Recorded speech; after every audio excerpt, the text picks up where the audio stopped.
My life was never to be the same. This unfortunate incident resulted in numerous surgeries and illnesses that persisted for nearly a decade. I was acutely aware that my life was coming to an end. That was in September 2003. I had been struck by a hit-and-run taxi while riding my bicycle. It was during the late night of March 8th and early morning of the 9th, 2012, around 2 a.m., that I had a profound near-death experience. I remember the moment when the seizure started. I had prepared by binding my hands and feet to keep my body from moving too much. I was exhausted from being so sick, and I had a sense that my time had come. In a moment of stillness, I find myself in a surreal environment. The surroundings are bathed in a shimmering silver-gray hue, captivating my senses. As I gaze down, I realize that the ground beneath me is unlike anything I've ever seen before. It is not the familiar earth I once knew. Instead, it is adorned with a mesmerizing display of diamond-like formations, composed of quartz crystal, white marble, and even translucent glass. The ground is adorned with majestic, protruding diamonds, standing tall and emanating a radiant glow that captivates my attention, making it difficult to tear my eyes away. It is a sight that leaves me in awe as I come to the realization that I have transcended to another realm. Filled with curiosity, I couldn't help but explore further. Turning my gaze to the left, I was greeted by a breathtaking sight. A vast expanse of crystal blue sky stretched out before me, adorned with a magnificent waterfall cascading down. The vibrant green grass surrounding the edges of the waterfall added to the enchanting scenery. My eyes were then drawn to a massive stone gate, which I instinctively believed to be the entrance to heaven itself. As I tried to comprehend the vastness of this gate, it seemed to extend infinitely into the distance, as if merging with eternity. I was then greeted by a voice that spoke to me with a commanding yet gentle tone. It said, "You have arrived here because you have frequently sought me out." In that moment, I realized that all the prayers I had ever uttered had been answered. Throughout my childhood, adolescence, and even during times of great hardship and despair, I had consistently turned to prayer. Now I found myself in a heavenly garden, right at the entrance to paradise. I had a profound encounter with what I believed to be the gate to heaven. As I approached, I noticed a narrow golden path that seemed to be intricately carved. The ground beneath this path was different from the diamond-like ground I had been standing on. Suddenly, an angel appeared and gently lifted me by the back of my body, guiding me towards a magnificent waterfall. I was placed at the foot of the waterfall, and as I reached out with my left little finger, I realized that the substance before me was not water, but rather a gel-like substance with dazzling diamond-like colors emanating from it. In that moment, I felt a wave of relief as my fever instantly dissipated from my body. The angel then lifted me once again and returned me to the place where I had originally been standing. In my vision, I found myself surrounded by my family members. On my right side stood my maternal grandmother and 3 other relatives I recognized. On my left side stood my paternal grandmother and 3 relatives from my father's side. My father, seeking my attention, moved from the maternal side to the paternal side. Despite the presence of my loved ones, there was a lack of smiles, and I couldn't help but feel that I was about to face a harsh judgment from God. However, I was prepared to accept any judgment and take responsibility for my sins, acknowledging that I could have made better choices during my lifetime. I hoped that God would understand the challenges I faced. As I greeted my relatives and prepared myself for the impending judgment, I stood tall and straight, resembling a soldier. In front of me, there was a magnificent orb radiating with the brilliance of diamonds and bright white light. I declared, "I am ready. I am aware of the wrongs I have done. You may now pass judgment upon me." In a profound experience, I encountered a radiant orb of light that seemed to embody the divine presence. It communicated to me, instructing me to remain calm and redirect my gaze to the right. Without hesitation, my head turned in that direction, revealing the presence of several ethereal beings with a captivating blue hue and radiant yellow auras emanating from their heads, shoulders, and bodies. In that moment, I surmised that we had all transcended earthly existence simultaneously, and I felt a sense of responsibility for potentially delaying the judgment process for others in line. I yearned to pass through the gate and enter the realm beyond. Addressing the orb of light, I expressed my concern about holding up the line. In response, the orb showered me with an indescribable abundance of its luminous white diamond-like light. This light was pure love, encompassing nothing but love and pure love. It reiterated, "Be still, you belong to me." The orb then directed my attention to the left, and instantaneously my gaze shifted in that direction.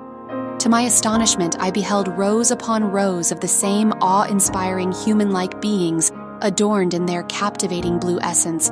Their presence was vast, spanning hundreds in number. Once again, I spoke to the radiant presence known as the glistening eye of God, expressing my concern about holding up the line. The glistening eye of God responded with a gentle command to be still. In that moment, I was enveloped in a shower of pure, unconditional love and felt a sense of physical well-being that I had never experienced on earth. The orb then instructed me to look to my right, urging me to examine more closely. As I followed its guidance, I realized that the beings before me were familiar faces, individuals I may have known or encountered in my earthly life. They appeared to be encased in a resilient membrane that outlined their entire forms, emitting a radiant yellow aura. These beings, I understood, were composed of water, akin to a bathtub filled with pure, crystalline water. I offered a small gesture of recognition, and through telepathy conveyed my newfound understanding of their nature as water beings. The orb seemed pleased with my realization, and in that moment, I spoke once more, acknowledging that it was now time for judgment. I revised my choice of words, replacing bad with wrong to describe my actions. In response, the immense glistening eye of God bestowed upon me an even greater outpouring of healing light, imparting further wisdom and repeating its command to be still. As I stood before the gate to heaven, I couldn't help but wonder why I wasn't being judged like others. My desire to enter and explore what lay beyond was overwhelming. I could hear the bustling activity behind the massive gate, the voices of beautiful souls discussing us on earth and how they could help us. My attention was drawn to an oval table of light, where these souls were engaged in conversations about individuals, discussing plans and arrangements for specific people.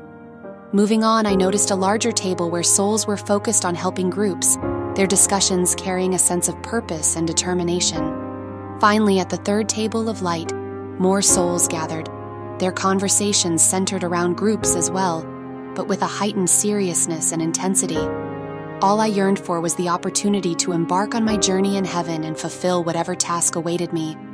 Despite my feelings of worthlessness, I had always promised God that if granted entry into heaven, I would gladly sweep the floors for eternity.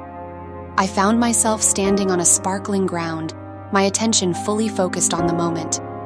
Despite all that I had witnessed, I couldn't help but feel the need to communicate with the divine presence before me.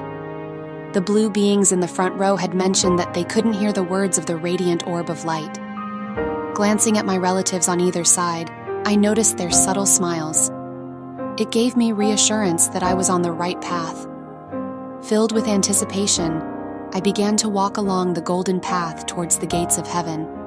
Through telepathy and eye contact, my relatives conveyed their support and encouragement, assuring me that I was doing well. In a profound moment, the radiant and majestic eye of God begins to dim, and a brilliant golden yellow orb emerges from its right side. Instantly, I sense that this radiant light is the embodiment of Jesus. I'm enveloped in its warm golden glow, experiencing a profound healing that surpasses anything I have ever known. Words escape me as the light communicates to me, saying, "I love you." Its gentle rays touch my body, and I feel as though I may be transported along those rays. But then, the golden yellow orb retreats back into the original white orb, the glistening eye of God. Suddenly, a stone ledge materializes in the sky, and a series of moving art drawings depicting my life unfold before me.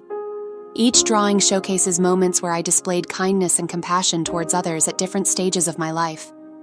The first moving drawing portrays me as a joyful 2-year-old, gleefully chasing a teasing butterfly in a park.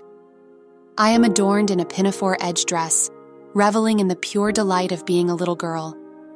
As I gaze upon my maternal and paternal grandmothers, I notice their smiles growing wider, and I feel a sense of readiness wash over me. With their arms gently guiding me, I begin to walk down the golden path, prepared for what lies ahead. In a fleeting moment, everything fades into a void-like existence, but I can still perceive a shimmering silver-gray essence. As I gaze upwards, I am once again captivated by the radiant and luminous eye of God. Slowly, it drifts away like a balloon floating into the vastness of space. In a voice that resonates like a familiar human, it imparts one final message: continue to do what you have been doing. I interpret this as a validation of my efforts as a departed soul. And then, as I follow the guiding light, I witness its complete departure, leaving me to gaze at the ceiling of my hospital room. Upon experiencing this near-death experience, I was overwhelmed with conflicting emotions. Simultaneously, I felt a profound sense of grief for being allowed into the heavenly garden, yet also an overwhelming joy. This joy was unlike anything I had ever experienced before in my lifetime. It was a new and extraordinary feeling that left me in awe. In the weeks that followed, I couldn't help but share my experience with everyone I knew. This near-death experience has become my source of joy and has given me a renewed purpose in life. It is a gift that I cherish, and it fuels my desire to share the incredible story of our existence and the boundless love we receive from the divine. This story was shared by Alma B and happened in 2012.